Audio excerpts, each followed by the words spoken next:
السلام علیکم ورحمۃ اللہ وبرکاتہ۔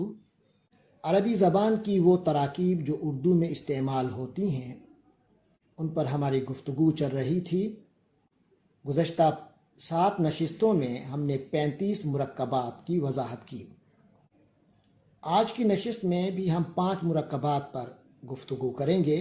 سب سے پہلا مرکب ہے ما لا یطاق، 3 کلمات پر مشتمل ہے۔ ما موصولہ ہے جو، جس، جتنا کے معنی میں آتا ہے۔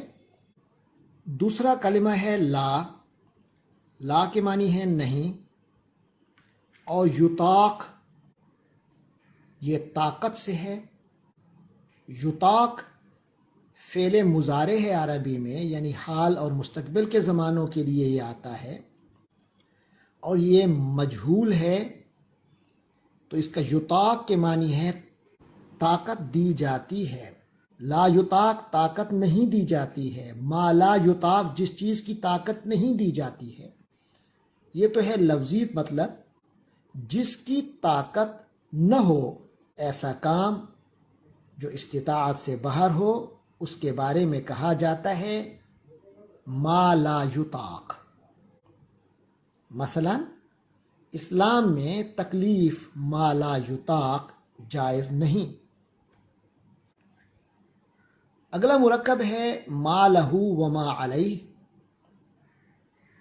ما وہی موصولہ ہے یعنی جو، لہو اس میں جو لام ہے یہ کسی چیز کے حق میں جانے کے لیے آتا ہے۔ لفظی ترجمہ تو ہے کے لیے، لیکن اس کا استعمال جب علا کے مقابلے پر آتا ہے تو لا فیور میں جاتا ہے اور علا جو ہے وہ اگینسٹ جاتا ہے۔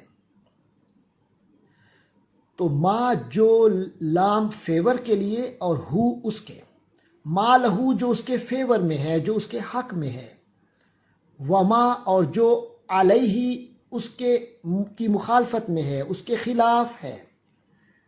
تو لفظی مطلب ہوا جو اس کے حق میں ہے اور جو اس کے خلاف ہے۔ کسی چیز کے فوائد اور نقصانات کے بارے میں بولا جاتا ہے۔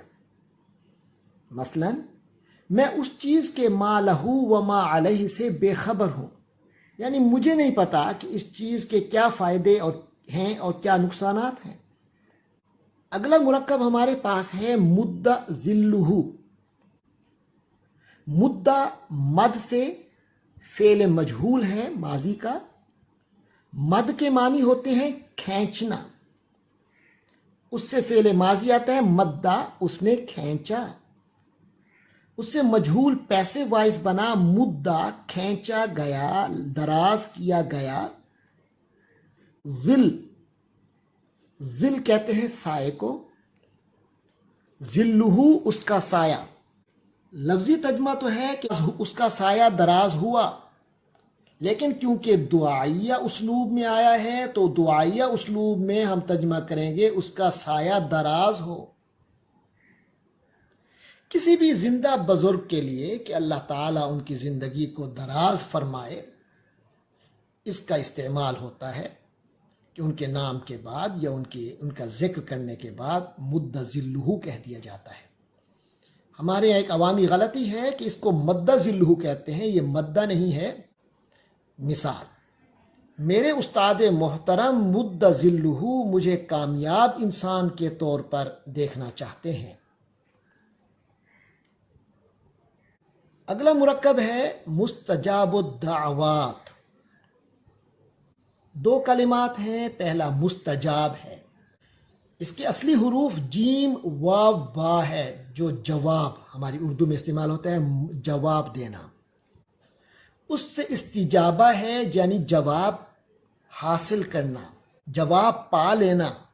مستجاب اس میں مفعول ہے عربی گرامر میں۔ مستجاب ہے وہ شخص جسے جواب دے دیا جائے، جو جواب پا لے اس کو مستجاب کہیں گے۔ تو الدعوات دعویٰ کی جمع ہے، یہ دعا کے معنی میں ہے، تو مستجاب الدعوات کے معنی وہ شخص جس کی دعائیں قبول ہوتی ہیں، یعنی مقبول دعاؤں والا۔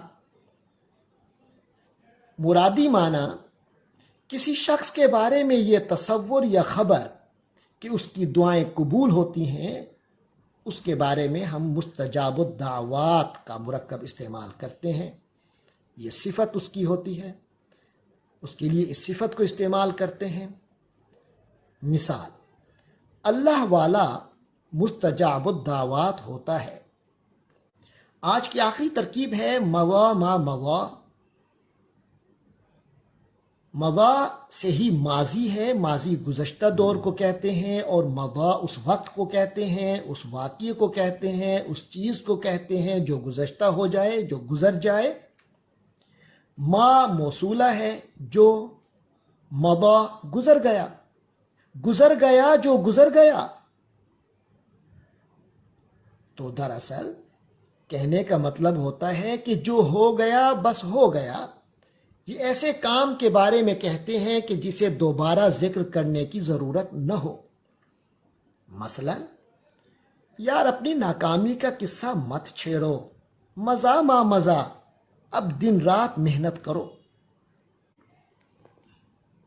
تو اس کے ساتھ ہی ہماری نشست مکمل ہوئی۔